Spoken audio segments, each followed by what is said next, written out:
And our DC expert, Bill Hellfire. Hey guys. And we've already been talking about it, so let's just jump right in. Okay, So so this is not spoiler free, guys. Just a heads up. Yes, this will be heavily spoiled, so if you haven't seen the movie, yes, what are you waiting for? To watch it and come back to this. yes, it's a podcast. You can stop it. Yes, you have been warned. Okay, so Lilith. So, honest opinion, was this as good as Batman v Superman? As I said previously, I can call a spade, and this was definitely much better. It's definitely the best superhero trilogy that we have out to date. So, congratulations, Marvel. Yeah, I think Graciously accept. That's what I said. I think the Captain America trilogy is doing like it's unprecedented that each movie keeps getting better in the trilogy. Yeah, And it keeps getting bigger in scope. Oh yeah. And I'm just going to say this right now. I think after we get the Russo brothers on Infinity War, we will be saying, Whedon who. I really think that people are already doing that because of other controversies, but. Oh, okay. I don't know about any controversies, but who's he slipping Mickey's to? I don't know. No, but I was very. I have never been more excited after seeing a film for the films that are going to come next. Like you were saying, Spider-Man and Black Panther. Oh yeah. Oh, they stole the movie. Oh yeah, we knew that was coming. Well, yeah. Well, it really was Black Panther's arc. You were saying that how you kind of felt that in Winter Soldier, Black Widow's arc kind of took the stage away from Cap's, and this one I really feel that Black Panther's arc took it away from Cap as well. Although I don't know if it really took it away from Cap. See, the thing with Cap is that he's, he makes his decision and he's moving forward. It's like there's not really an arc for Captain America, because Captain America, first off, he usually has actually seen this through, and he's actually in the moral right at the end of the day, so there's not really a place for him to go, And so that's the difference though between this movie and its source material, is because they actually fill out the other side. In Iron Man, you can totally see and feel that he's just as justified as Captain America, whereas in the comic books it wasn't. Yeah, well, yeah, and you do really feel like you totally see both people's points in this, and it really is communicated very nicely. And I actually did think, I thought they actually did a more poor job showing Cap's side in the comic books than they did Tony's. I thought Tony's side was pretty straightforward. It's like, look, if we don't have some kind of regulations on superheroes, they're going to send the Sentinels after us, was basically Tony's stance on it. They will send Sentinels after us if we do not figure out a way to police ourselves. And it's the old Comics Code Authority idea. If we don't police ourselves, someone else is going to police us, and they'll probably put us out of business. And here I thought that they, Tony's spot, although Tony, again, for what it's worth, they kind of spoon feed Tony a bit in that the reason he understands the problems is because someone puts a face to all the countless people who have died, Mm-hmm. And it's just it is man pain. It's man pain, Charlie. That's like we were talking before, Charlie, when you and me were talking about the whole beginning of the movie, when I was like, why are we blaming Scarlet Witch for the bomb? If she hadn't, hit it and exploded on the ground, more people would have got killed. But that's the whole Sokovia thing. It's like, okay, yeah, people died there, but if the Avengers hadn't, stopped Ultron and did all that, a lot more people would have created Ultron. They wouldn't have had that problem. Well, if Tony Stark, I think that was one of the big driving forces behind Tony is his guilt, because it was Tony who created Ultron, not the Avengers. Yeah, this is true.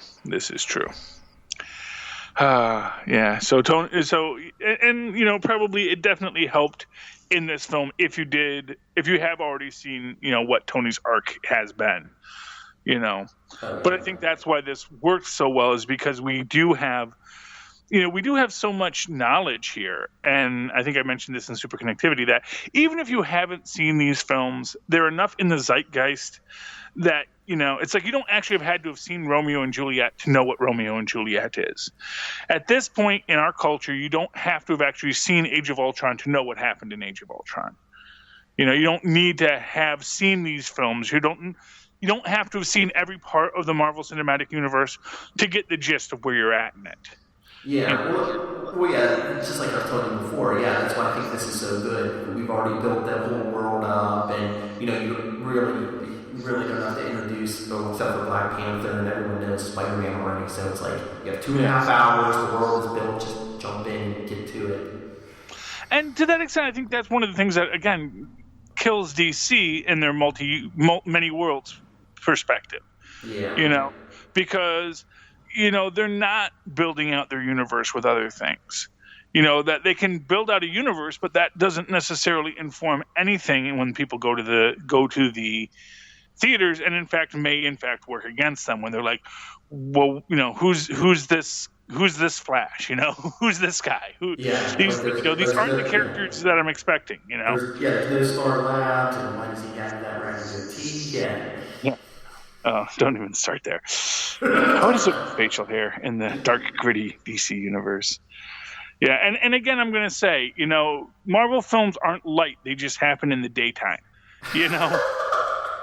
Because there was nothing light and fluffy about this film. This was a very heavy, weighty concept. Yes, people crack jokes throughout it because people crack jokes when they're stressed, That is just what people do, especially in life and death situations, because what else are you going to do except make a joke at this point, because it's ludicrous, as we shoot bow and arrows at the man dressed like a panther, Or the giant. Or the giant ant, yes, Ant-Man. And although you did get some great jokes like, oh, I thought that was a water truck. That was, I think, and I thought that was like the best joke, and that was really a setup joke. Although it also made perfect sense in the context, and wasn't really intended as a joke, except for the fact that that went not the way I'd intended, Oh yeah, Scott Lang got calming relief, especially when he first meets Cap. He's like, "Oh, I'm still shaking your hand," and he hops up and he's like, "Wow." Yeah, what is it with people touching Steve Rogers' chest? It's,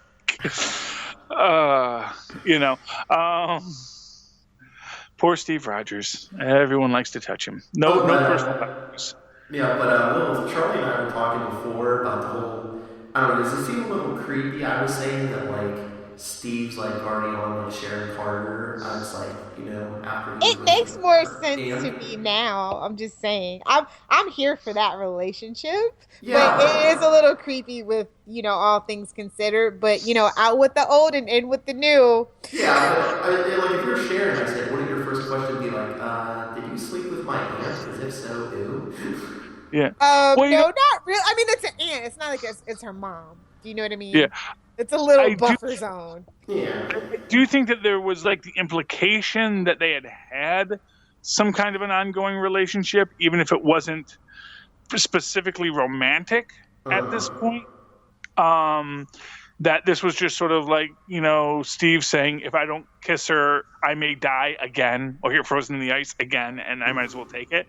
But I think for the audience, that did come out of the blue. And I thought that was the one note in this that did not ring true for me, was the kiss. And I even heard someone in the audience say, "Oh, that was fast." A man at a time has to work fast, Charlie.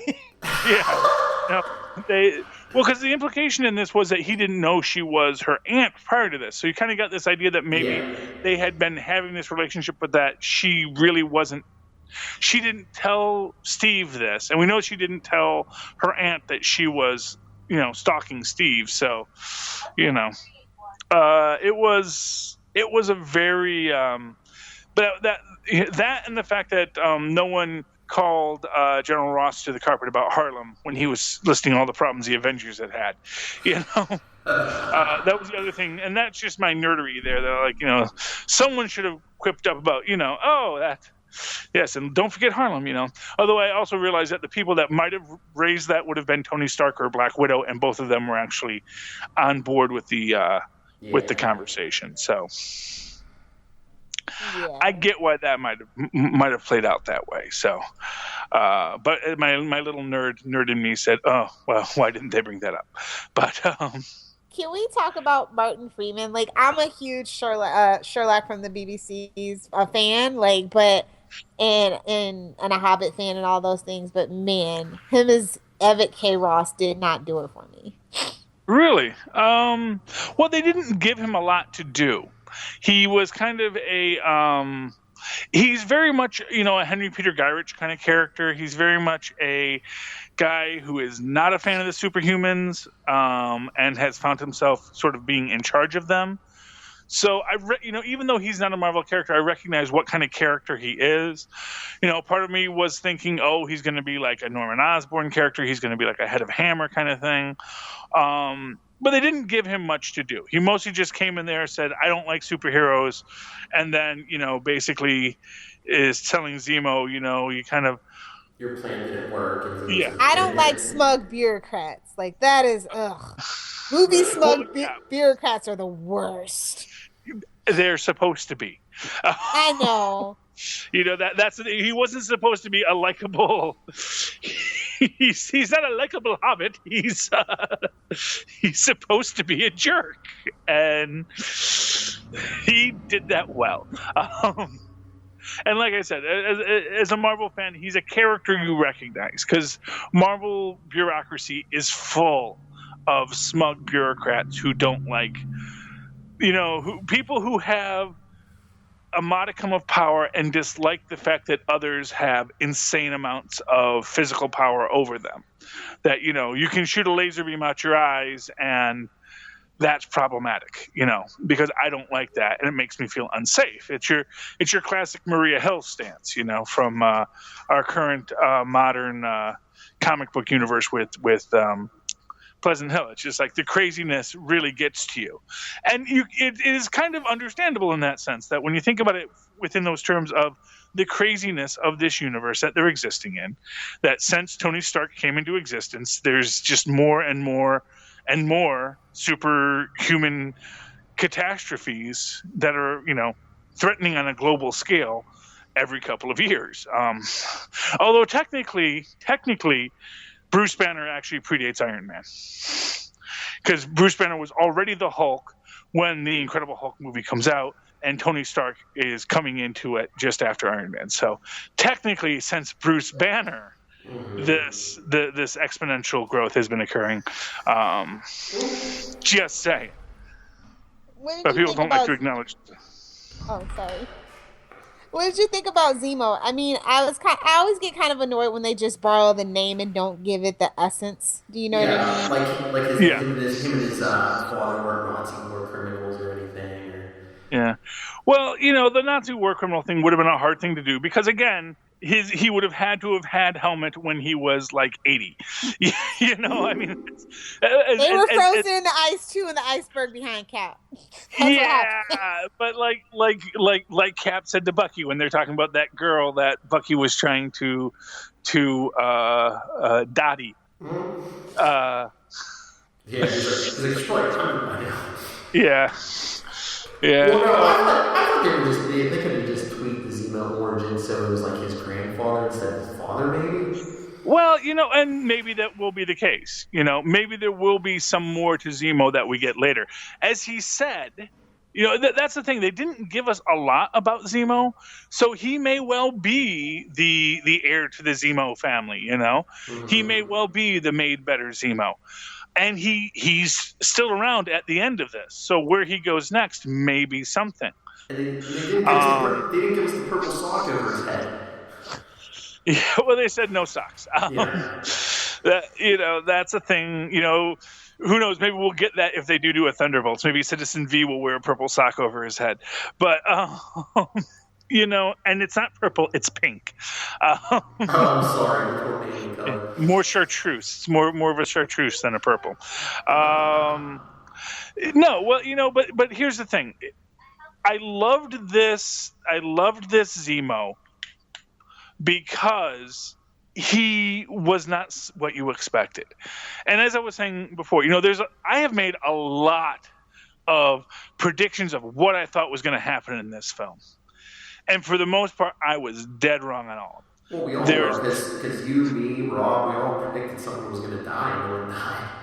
Yeah, well, yeah, that's true too. I mean, the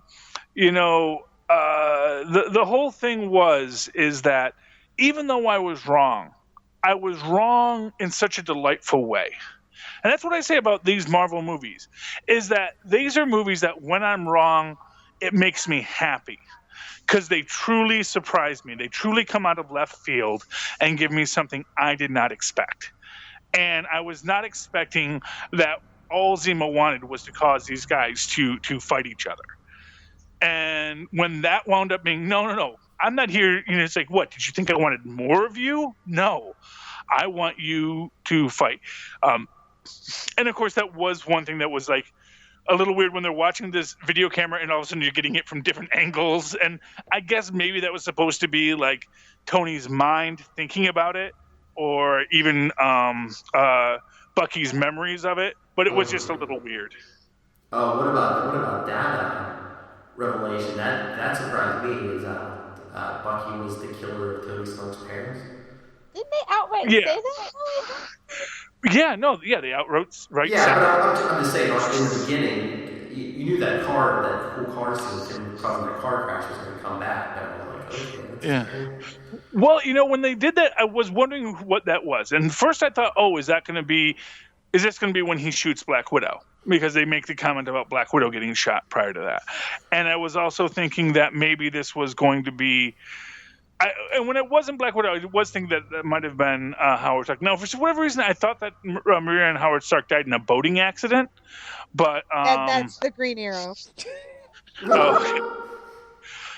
These superhero parents die all the time. It's hard to keep track. Well, yeah, in the comics, wasn't it? I think they did have a car crash. No, I thought they got in a car crash with like the brakes on the car were bad, so like Tony bought the company. Yeah, well, I think they've altered it once or twice, but much like the names of Superman and Batman's parents, they they just change them when they need to have a great dramatic scene where our moms have the same last name, let's be best friends now. Well, you were saying that there was no mother's name, but they could have went the easy route and said, "Wait, you have a friend named James? So do I." Yes. Right? Yeah. Well, it was and that was there were parts in that scene when Iron Man and Cap are fighting, and you almost feel like that they were kind of addressing the Batman Superman fight, but in this case, much better. And for what it's worth, like I say, the whole thing at the end with Black Panther and Zemo, I mean that really is the emotional crux of the film right there, where Black Panther essentially becomes a king, becomes the king he needs to be, because he realizes that because he's like he becomes the mature one. He's like I see what vengeance and everything is doing to everyone else, so I'm like yeah, I like that he was the third party kind of decider. Yeah, well, I liked what he said, which is like, the living are not yet done with you, which I thought was a really great way to to not kill a guy and still be a total, BA about it, it's like, you killed my father, I'm not going to kill you, but I'm bringing you to justice. Exactly. And wouldn't it be great if Batman felt that way, that, I'm not going to kill you, I'm just going to bring you to justice for the crimes you've committed?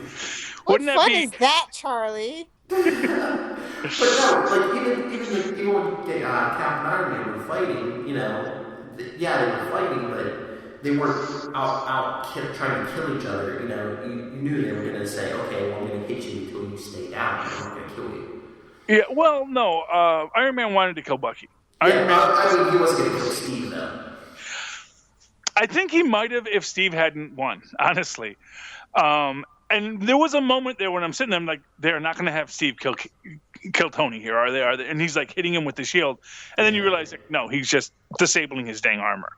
Because Steve is still the better man. He is literally perfect. He is Superman. He is the Superman. He is the guy who is above this all. He has the moral compass because he actually does do well, and I think I was saying this, about Superman a while, that what makes Superman great is this idea that he has he doesn't have to.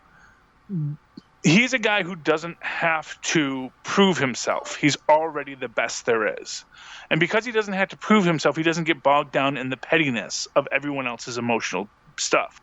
And Cap, he's not getting bogged down. He's like, the reason I'm doing this, and he says it, what if there's a time where they say we can't do something, we need to? Or more importantly, what if they tell us we have to do something and we don't want to? And that was a great time to bring up all of the Inhumans, but I know they don't want to do that. But that was basically the first time this really came about, was when Cap first walks away from the Shield, which he does at the end of this, which was so fantastic.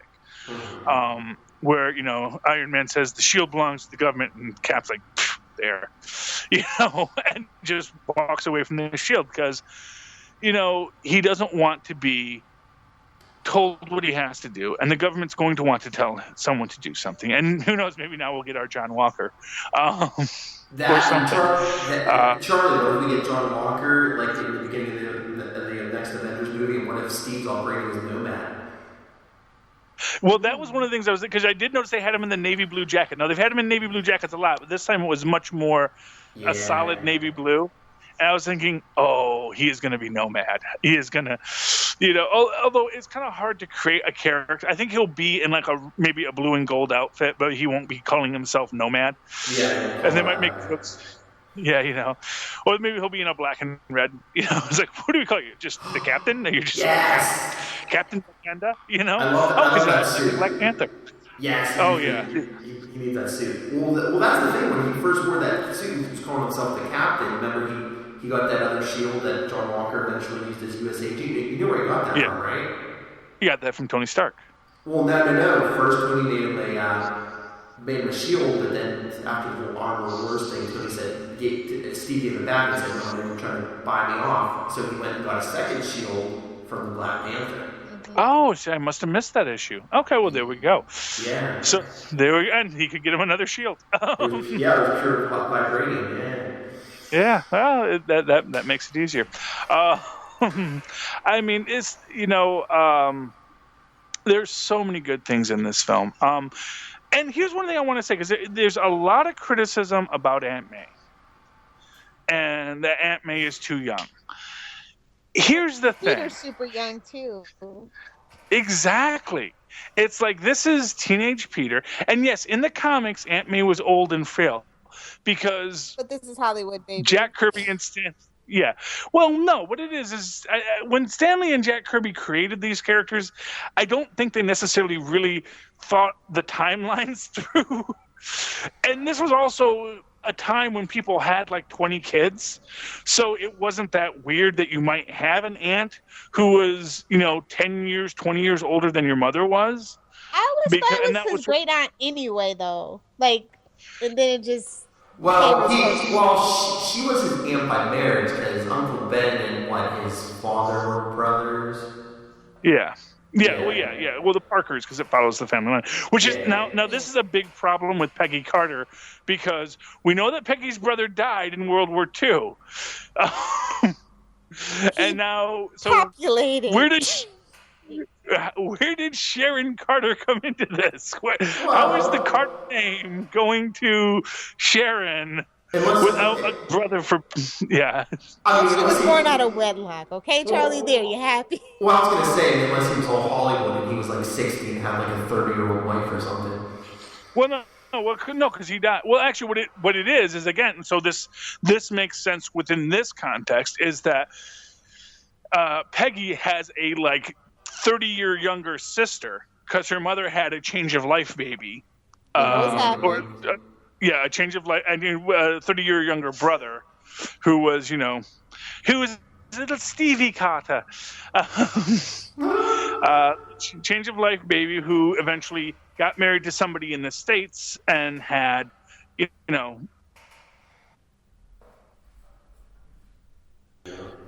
So, in a modern context, you're not going to have these big age differences with brothers and sisters as much. It's going to seem much more unlikely.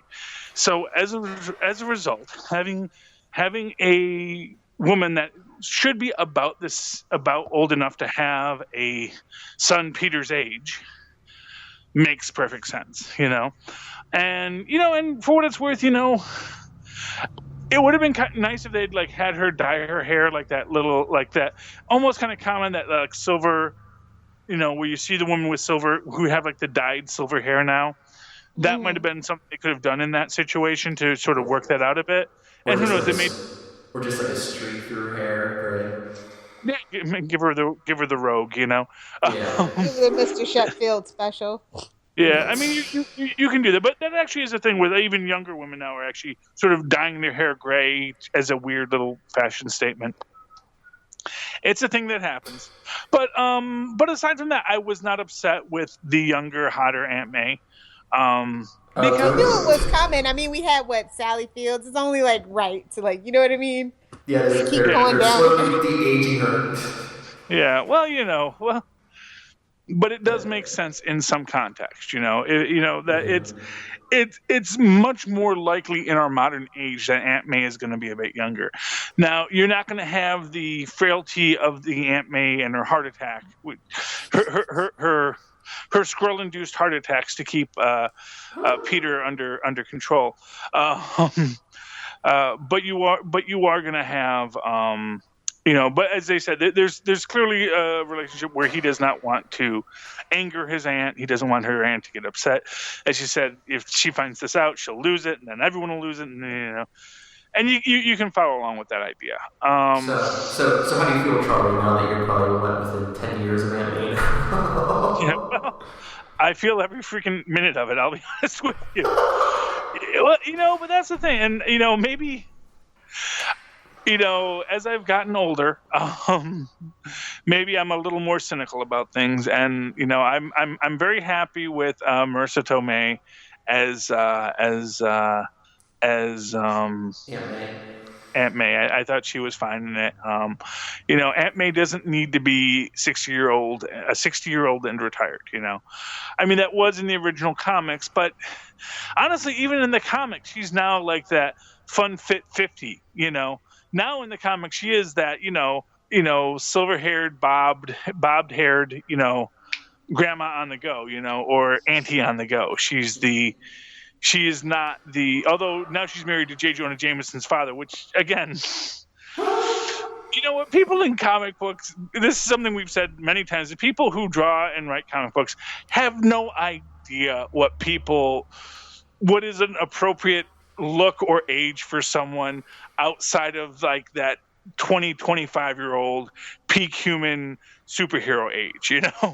Once you're outside, it's like all bets are off. They could look like Agatha Harkness. They could look like a Hobbit. They don't know. It's like children's heads should be like 4 times the size of their bodies. It's very confusing to the artists in comic books in that way, but you don't have quite the diversity of character design that you used to have when like Steve Ditko or Jack Kirby, who could really do a very different looking kind of person.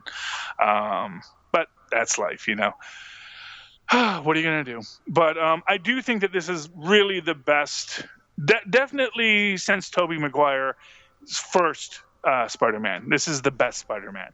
And actually, I'd even say that this Tom Holland might even be better than Tobey Maguire.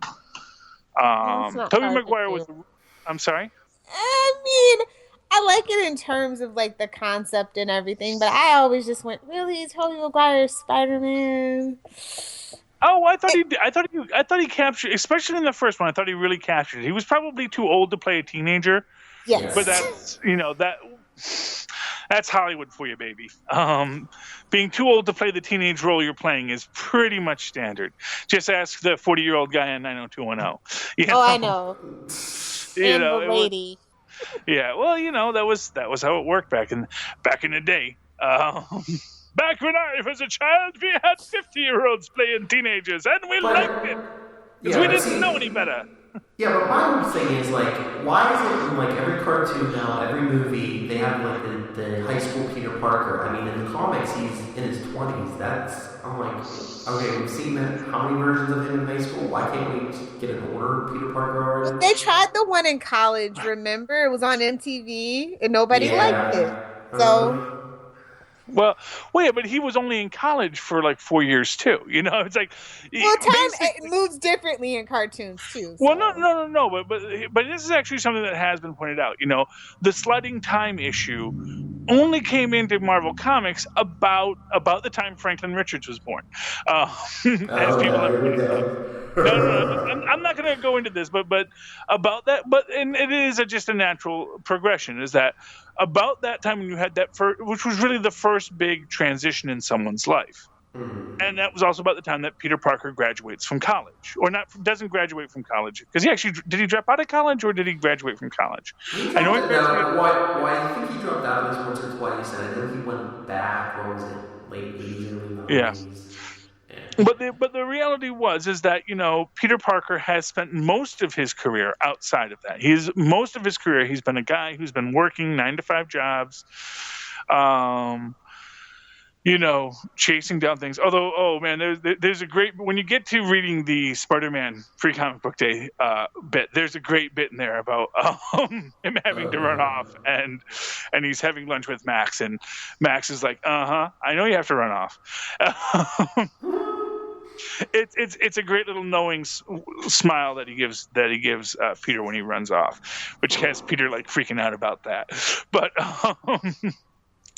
anyway, but most of Peter's life has been outside of that. But because his origin is in that teenage world, and for what it's worth, they did have a grown-up Peter Parker in the 1970s one, because he was a college student then, and you know, he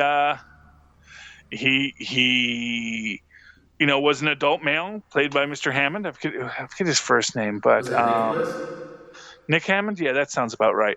No Uncle Ben in that one, though. Yeah, he, you know, he was an adult, and he was in college, and I think he was even a grad student. You know, he was a full-fledged adult in that. And, you know, we all know how popular that Spider-Man series was. So they go back to the kid thing because that is the defining origin of Spider-Man. And even though we're not getting the origin, that is so much of who Peter Parker is defined by that point. And we'll be able to see with Tom Holland him now growing, because, you know, not for nothing, this is something that, you know, Chris Evans has said, and even Robert Downey, you know, because now Robert Downey Jr. said, well, yeah, I could do a Spider-Man. I could do an Iron Man 4. And, you know, Chris Evans was recently saying this, you know, it's like, yeah, you know, everyone's saying like, well, how many films you have? And it's like, I'll be honest with you, these are really good films to make. So you do want to make more. And it's nice to know that there's that we've got another Avengers movie coming up. We've got another Captain America movie, or they're going to need me to be Cap in something, because it's always a well-written movie. It's something that you know is waiting for you on your schedule. And of course, if you're an actor, it's just the getting in shape. Well, yeah. Well, these guys are mostly in shape, you know. Yeah. When the guys aren't doing this, you know, there's one of the previews was for the CIA film with The Rock and Kevin Hart. And, you know, and of course in that, you know, Kevin Hart, or The Rock, when he was in high school, he was this fat kid. And, you know, Kevin Hart says, oh man, what's your secret? It's a real simple thing. I have just worked out 6 hours a day every day of my life since high school. You know, but here's the thing. That's like less than an 8-hour day. That's less than an 8-hour day. And if you are Chris Evans, if you are any of these guys, when you're not making a film, what else are you going to do except, you know, go to the gym, keep your body in shape? Because once your body's in shape, you just have to maintain that. And it's harder to maintain as you age, but still, you know, you don't actually have to do the backflips. You just have to look like you could pull it off. Yeah, but you have to look like he's in a helicopter down shape, you know. Yes. Well, he's still physically able to do that, though. I mean, and that's the thing is that if he ever gets to the point where he can't, they'll let him know. Or they'll just CGI him into a baby face like they did for Robert Downey Jr. and Michael Douglas. Yeah. Although, that was kind of weird because although you have that great advantage with both those actors that you have that footage. You can pull up these images of what these guys looked like at that time. And there were a couple moments in there where I'm looking like, wait, is this back to school?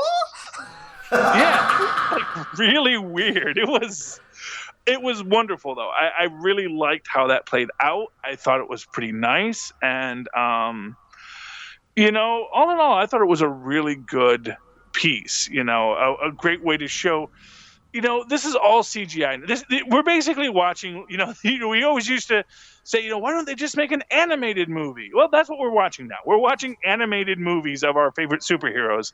There are live action actors that come on in between, but mostly these are all animated films.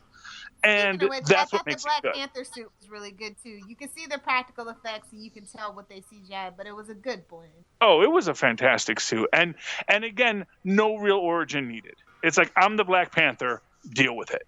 Well, he gave the quick, the digest version. It's like, it was passed down from warrior to warrior, now I'm king and warrior. Yeah, which I thought was really cool. And I actually like that that's a change, that it's not just the king is the Black Panther. It's the Black Panther is one title, probably held by the Prince Regent or the king.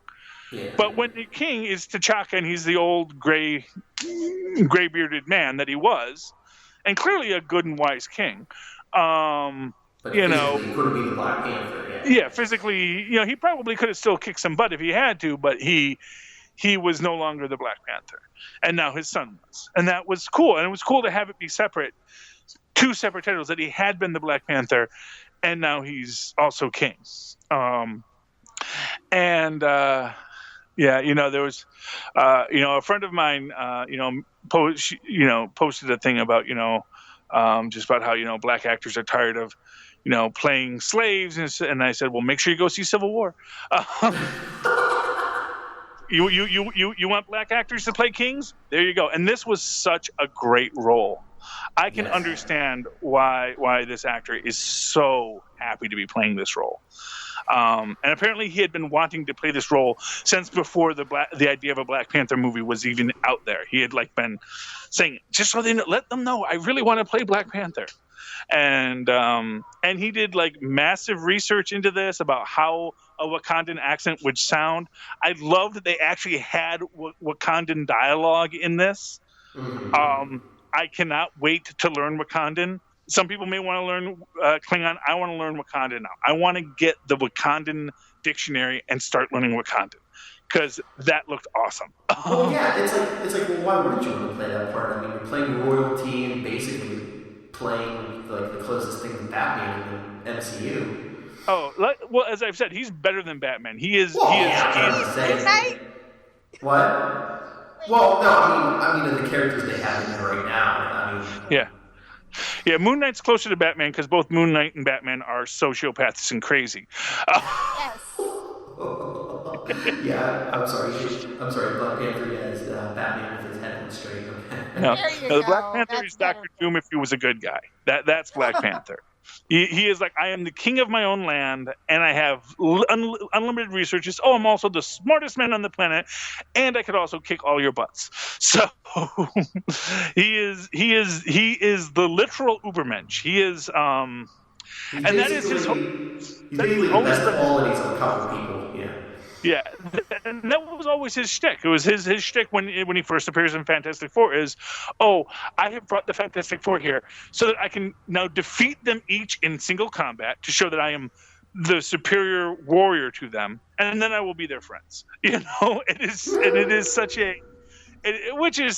such a delightfully sideways supervillainous thing to do, but at the same time you kind of get where his logic is, because it is a very classic Nietzschean Superman approach to things. I must conquer you and then we can be friends. Once I can show that I am the Ubermensch, then I do not have to fear you, I do not have to worry about you, we can be friends.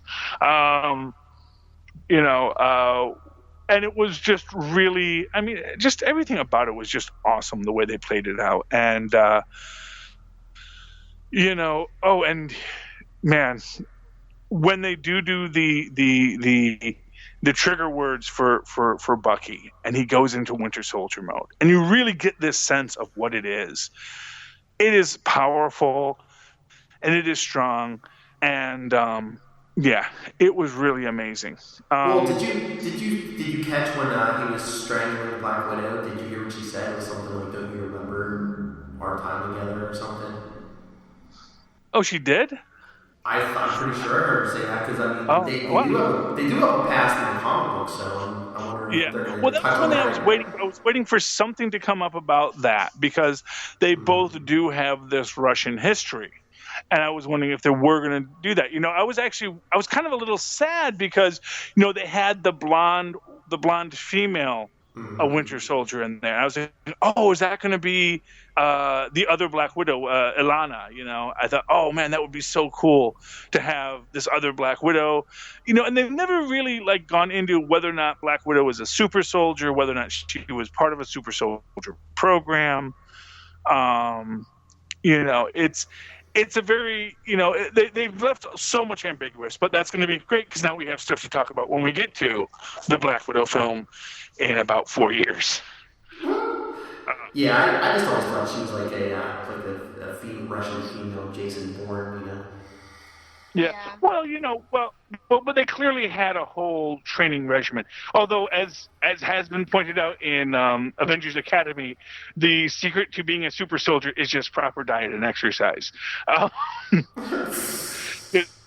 Because they have a character named Michael Van Patrick, who is actually like the great grand nephew of Dr. Erskine, and his father had found all these old notes about this early super soldier program, but it's all about nutrition and exercise. And so he raised his son to only eat these perfectly raised organic foods in these perfect quantities, and to do all these isometric exercises. And now he was MVP. He was Michael Van Patrick, the super soldier, and it's great, because the kid got banned from playing high school sports because they assumed he must have had some kind of super soldier juice in him.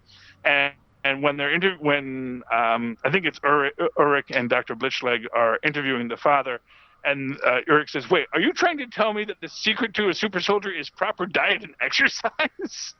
And then the guy says, "Yeah, what do you think? Just grow him in a test tube?" And of course, Blitzschlag, "Well, as a matter of fact," because that got into a whole thing with clones, because it's the Marvel Universe, and we love clones. Yes, they do.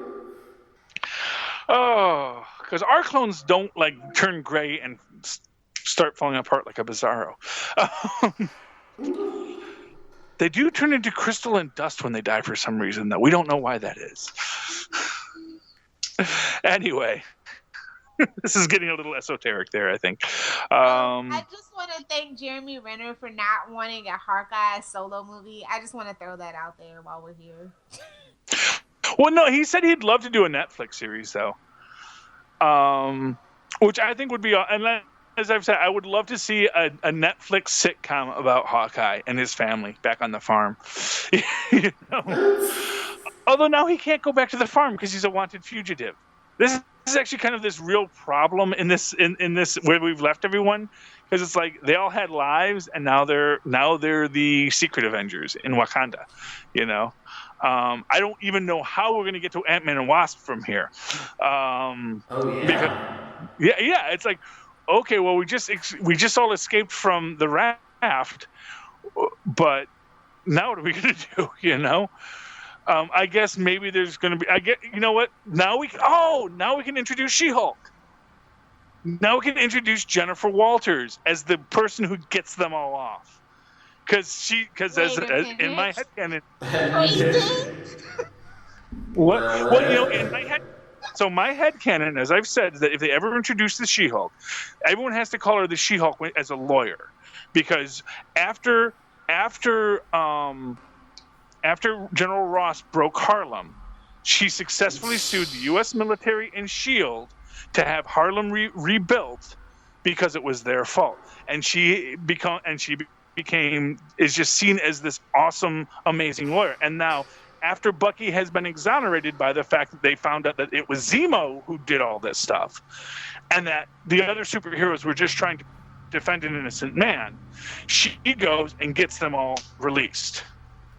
And that is how you introduce She-Hulk. Now, perfectly within canon, without even having to necessarily go into Incredible Hulk. You just have her be the lawyer who gets everyone off.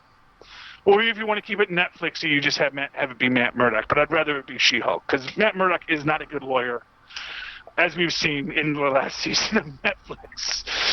He doesn't show up for court. Foggy has to do everything. Oh, we're going to have Foggy get him off. That'll be fine. Yeah.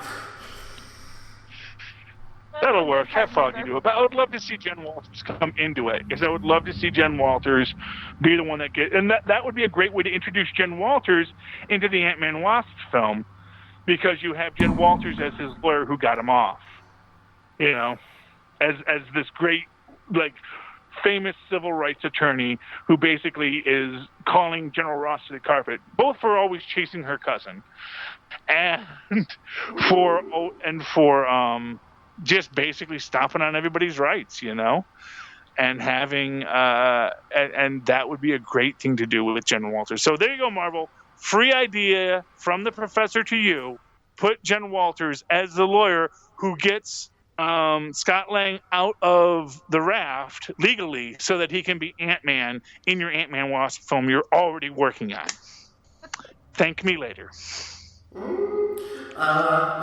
before we run out of time, I actually have an email. Oh, wow. From my coworker Jack. He likes to nitpick, so there's some nitpicks in here, and he was probably drunk on vodka when he wrote this. So, You should only write angry letters on whiskey, never vodka. Oh, he sorry, Jack. I don't mean to embarrass you. He's always like, before you read it on the podcast, read my emails ahead of time. He's like, I can't spell to begin with, and then I'm probably drunk, so I can't spell words. But he said, oh my, where to begin? I'll start by saying that after my criticisms will be a list of 5 great things about the movie. So bullet points as usual.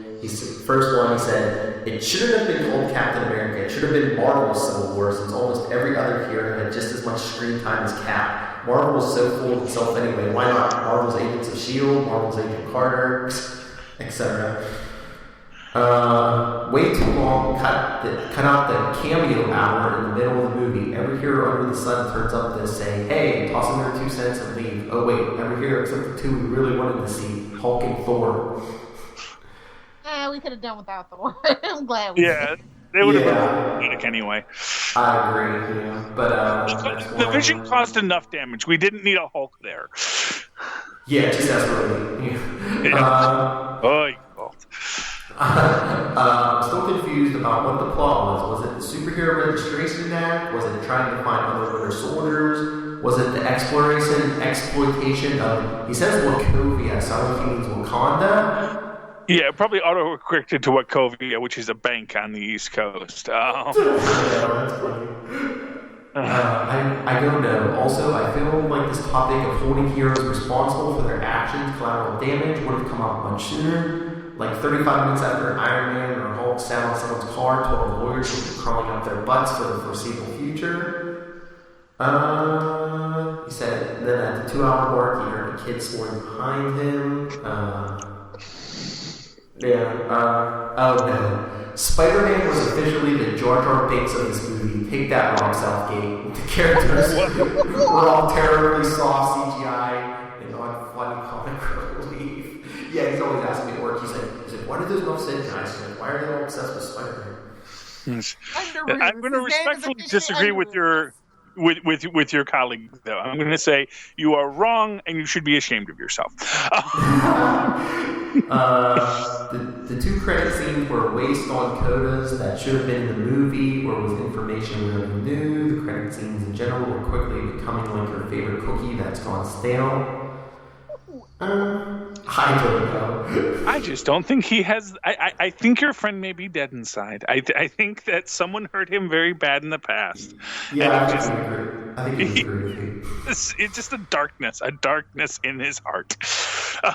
And then he didn't like the fight scenes. He said it looks like they were filmed on handheld, ultra shaky cameras. That's the style. Yeah, the whole movie was a 2.5-hour Nirvana song, overly dramatic lamentations, chorused by frantic, nonsensical, nauseating fight sequences. Come on, Shanahan. When I look you in the eye, if you listen to this, you're gonna know why. Yeah. Man, I thought I was going to get in trouble for ripping on Prince last episode. Now we're going to rip on Nirvana? Oh, man. Anyway, some of the movie was great. Stairwell fight scene was epic and unique. Vision and Hawkeye fight was my favorite part of the movie. Hysterical. Black Panther is a total badass. Can't wait for his movie. Tony's facial hair is becoming more intricate with every installment. What we've really learned from this movie, the government is always the real bad guy no matter what. What is a good idea today is tomorrow's treasonable action, all depending on the whims and irrationalities of the D-bags and suits and ties. They're the real danger. Now, then he says, if you'll excuse me, I have to get ready for X-Men Apocalypse in 3 weeks? This is getting ridiculous. He's like, sorry for the room, Jack. Okay. Well, I would like to address one issue right away. Okay. Why Marvel brands everything. As I've said 1,000 times, you don't make your money on your film. It's great to make a lot of money on the film, but the purpose of the film is to sell T-shirts, toys, and breakfast cereals. The reason why you brand everything Marvel is not only to differentiate your brand, as letting everyone know, but also to make sure that people know that they want to buy Civil War flakes, not X-Men-Os. Because you don't want kids thinking that an X-Men-O is going to be as good as a Civil War flake. Because a Marvel-branded Civil War flake for breakfast has all of the nutrients and super soldier serum you need to get through your day. Whereas X-Men-Os, goodness knows what's in there, just some mutated stuff. GMOs, probably. Yeah, you want those Civil War flakes, so kids, if you want to grow pretty strong like Scott Lang. Yes. But that's why they brand everything Marvel, because they want to, especially because they don't own all their characters. They need to show that this is. It's sort of like, and you'll see this if you watch a lot of Stephen King movies. There's a lot of films that get adapted from Stephen King novels, but only ones that are called Stephen King's such and such have Stephen King's approval. And if it doesn't say Stephen King's, Pet Sematary, Stephen King's, whatever, then they bought the rights to the book, but he had no part in it. And he doesn't let them use his name in the title. And it's the same idea. And you can usually tell the quality of what you're watching based on whether or not it has the name Stephen King. Or in this case, Marvel. Because if it's a Marvel movie that doesn't say Marvel before it, you're probably watching Fantastic Four. Yes. You're watching something that is not good. It is not good.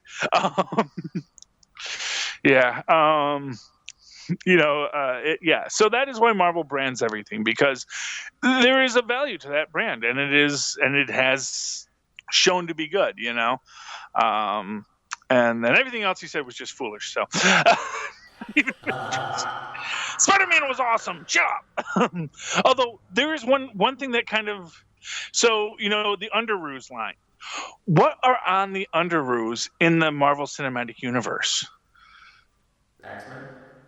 Well, I mean, are they all do they have Underoos of the heroes that exist? So do you get like Iron Man Underoos, or are they all fictional superheroes in a world with animals? But that was just because when I saw people doing the things about Underoos, I actually thought it was a joke because I actually thought he said on the roof when I first saw the trailer, and I thought but people were like making the joke that he was saying Underoos, but no, I was watching. No, he says Underoos, but then it got me wondering, what is on an Underoo in the Marvel Cinematic Universe? I don't know. Captain America, obviously. And that's it. Yes. That's all you. Well, yeah, I was going to say, Tony probably licenses the likenesses of every Avenger and then making that bang. Wait, is this Star Labs? That would be how they finance all this stuff. As I've said, the whole way, the real money is in the T-shirt sales. That's where the money is. It's not in Iron Man armors. Those things are who even wants those? No, but kids want to wear a T-shirt that says Iron Man. Who's on the underoos? Deadpool on Blu-ray this Tuesday. Yes, See? There you go. Deadpool breaking the fourth wall. Yeah. Well, he'll be great when he gets over into the Marvel Universe too. He'll be the one thing they allowed to actually come over from the Fox universe that'll be allowed to come unmolested into Marvel Cinematic Universe. You don't think Hugh Jackman Wolverine will make it? Because everyone's like, Infinity War will be his last movie. Infinity War will be his last movie. It'll be Old Man Logan. Yeah. Well, they are saying they are doing the next, instead of Infinity War, it's Wolverine something. Because they haven't made the right yet. If Fox does the deals, they'll do it after Homecoming. If Homecoming works, then definitely the Fantastic Four will come back, and that'll probably take the Inhuman slot, as we said last week on Super Connectivity.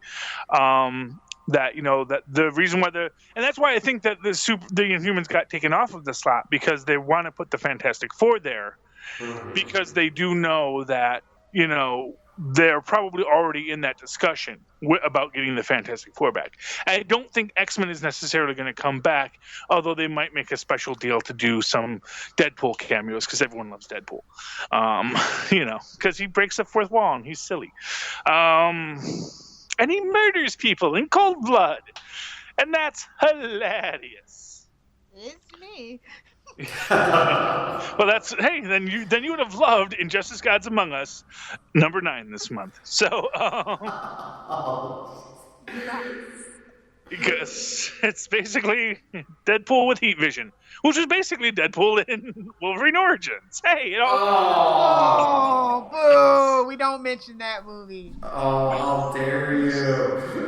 So shall we grade this, fellas? What? Shall we grade this? I guess, yeah. That's what we're saying. Yeah. It's A+ for me. I mean, A+++. I mean, this was the best Marvel movie I've seen. Mostly because I've seen all the other ones, and so all of those inform it.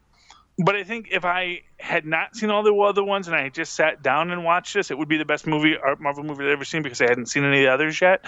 But I think in general, this was a great movie. I think this was a really great movie. There are criticisms to be made. There's always criticisms to be made, but I think that everything gets addressed in such a solid way, and the pacing is so solid that there's almost no point where you're pulled out of the film, except for the kiss. The kiss of Cap and Sharon, that really comes out of left field and does break your understanding of the scene. And it wasn't really necessary either. I really don't know why they did that. But aside, there was one scene, there was one undone knot, because only God can be perfect, is what I will say. Is that classic. Just the old-fashioned Steve Rogers. I don't think he's really a PDA guy. That's what. Well, yeah, I mean. Yeah, I just think that it was. I think that there's ways you can headcanon it just fine. Like I said, if I headcanon it, it works fine. But in the moment, it didn't feel right, and that was, like I said, it's the one undone knot. It was the one thing that almost seems as if it was an intentional flaw, so that you do not offend God by making a perfect film. And just the end credit sequence, the freaking Panther statue in super futuristic Wakanda, which, okay, that was one thing I did want to make a note on, because we had actually talked about this off camera, was like, when this was first coming out, when all the stills were coming out, there was all these rumors from reliable sources, and they were saying they were confusing the scenes in Lagos as supposed to be Wakanda. And people were always saying that all the scenes that had been shot in Wakanda in Africa prior to this were all shot in Wakanda, even though they were officially clearly not. If you actually read where they said they were being shot. And people were saying, "Oh, Wakanda, it's a depressed economy. That even though they have advanced technology, everyone is poor." And and then no, that wasn't it. This was Nigeria. Then when we do get to Wakanda, and it is freaking Star Trek Next Generation Wakanda, and you see that big panther, carved into the mountain, and he says, they're gonna, if they find out, they're gonna come for you. And Black Panther says, "Let them try," which is just the most BA line in the whole film. Let them try. It is, like I said, this was Black Panther's film. As much as Winter Soldier was kind of Black Widow's film, this was Black Panther's film. I mean, Steve is the driving force of the plot, but the character who has the growth, in many ways, Steve Rogers is like the magical character who helps the other characters on their way to become better people. So he's the magical white guy who helps this African prince learn to be a better superhero and go out and be a better man. Because that's all. He's old. He's just old timer who comes in and says, "Well, little T'Challa, let me tell you how it is. You gotta find your way." And that's Steve Rogers. Do you think Steve really can carry his own solo film? Because even in First Avenger, he had Bucky, he had Peggy Carter, and then in the second Winter Soldier, he had Bucky. Bucky's the villain, but you had Black Widow, you had Falcon, and then this movie had everybody. Well, like I say, Steve Rogers is a character. Superman is an interesting character, not because Superman is an interesting character, but because everyone else is trying to deal with living up to this ideal of the Superman. And Captain America is that same thing. He is this guy who is 99% of the time right. He is really always trying to do the right thing, not because he has no levels. There's nothing below the surface of Captain America. He just wants to do good. And yes, he might mean he has to do some things he's not proud of to do good, but he's always trying to do good. And he's always thinking through these things and trying to be the best man he can be. And as a character, that's actually really that's a great character to know in life, but to tell a story, it's a little limiting. And so the stories are always going to be Cap helping everyone else be a better person. Sort of like what Batman v Superman should have been, which was Superman helping Batman rediscover his heroism after the death of Robin, having this guy, Superman, be this guy who says, "No, Batman, you can be better. You are better than this." And that would have been a great Batman v Superman. Instead, we got what we got. And in this, like I say, he's Captain America is the magical honky. He's this character who comes in, who he's kind of superfluous to the film, except for the fact that he's there, but he's going to help everybody else learn to be better people, and that is what his role is in these films, and yes, his name gets to be on the title. He is Captain America, but in his films, that's what he's doing. He's helping other people be better people because he's already a good person. He's already got the magic powers because he is a good person. And so he can do the magic of helping others find their way to do great things. And that's what he does. He helps others do great things. And that is the definition of Steve Rogers. And yes, he is secondary in his own films, but that's just who he is. And I love that is what the plot line is that he is the guy who helps everyone through to their next level. And I can't wait to see Black Panther now with this really great King T'Challa. But what did you guys think? Well, that's what I was going to say as we slowly wrap this up. Lilith, I'm curious as a DC fan, what did you think? What was your grade? I'll give it 5 Left Behind shields out of 5. There you go. Was it your favorite Marvel movie? It actually was. I liked Ant-Man as a close second. And then Winter Soldier is number 3 now. So I like when they try something different, and this one was more back to basics kind of Marvel, but it had a little more depth to it, so I can appreciate it. And what did you think, Phil? Oh, yeah. This was an A or 5, whatever you want to say. Yeah, this is pretty, like you said, pretty close to perfect. Yes. Well, like Which I it said, should be. I mean, the 13 movies in, we should have this down pat. Yeah, 8 years. Yeah, it should. But that's usually the opposite of how these things go. Because usually, the more you do the films, the worse they get. And Marvel is this one group, and I've said this because this is what Disney knows, what Disney understands is brand management. Disney has been making money off of Steamboat Willie for 150 years now. Because they understand that there are things that Mickey Mouse does and there's things that Mickey Mouse doesn't do. There are things the princesses do, there are things the princesses don't do. And you can play with your formula of the princesses, make them a little more proactive, make them a little less white, whatever you want to do. You can play with that.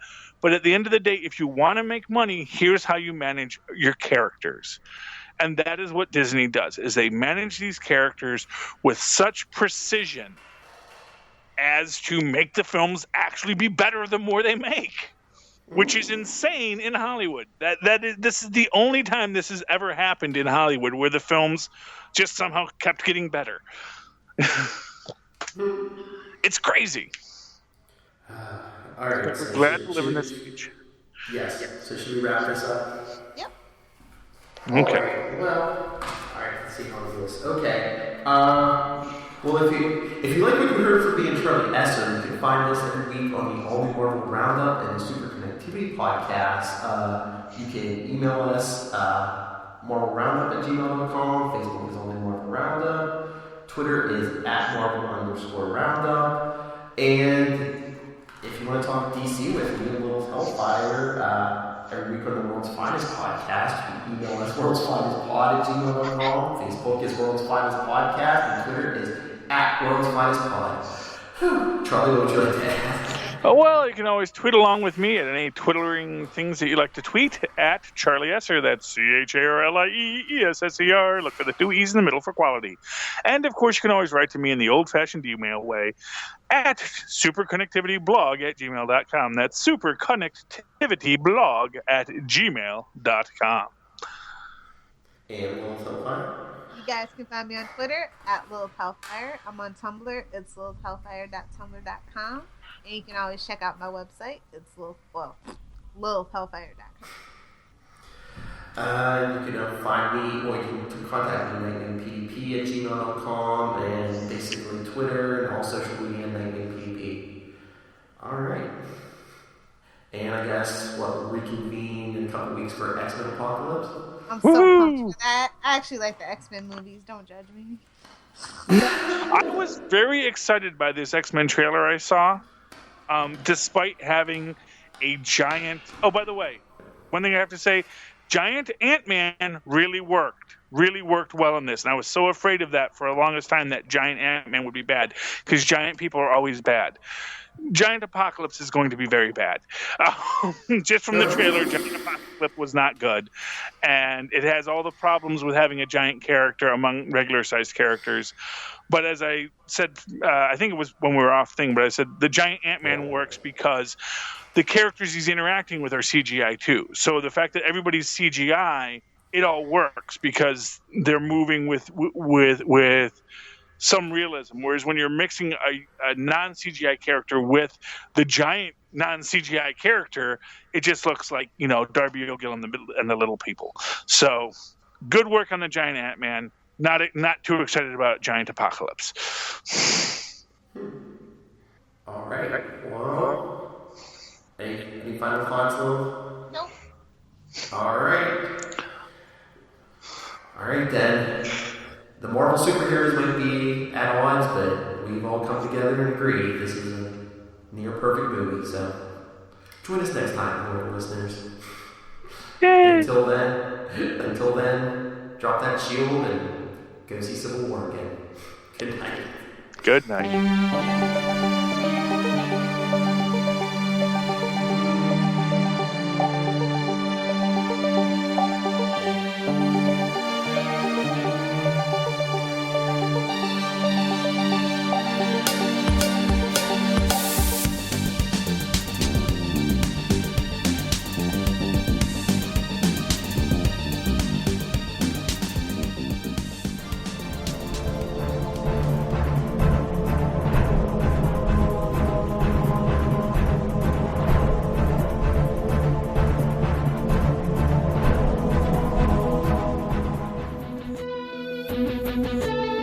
Bye.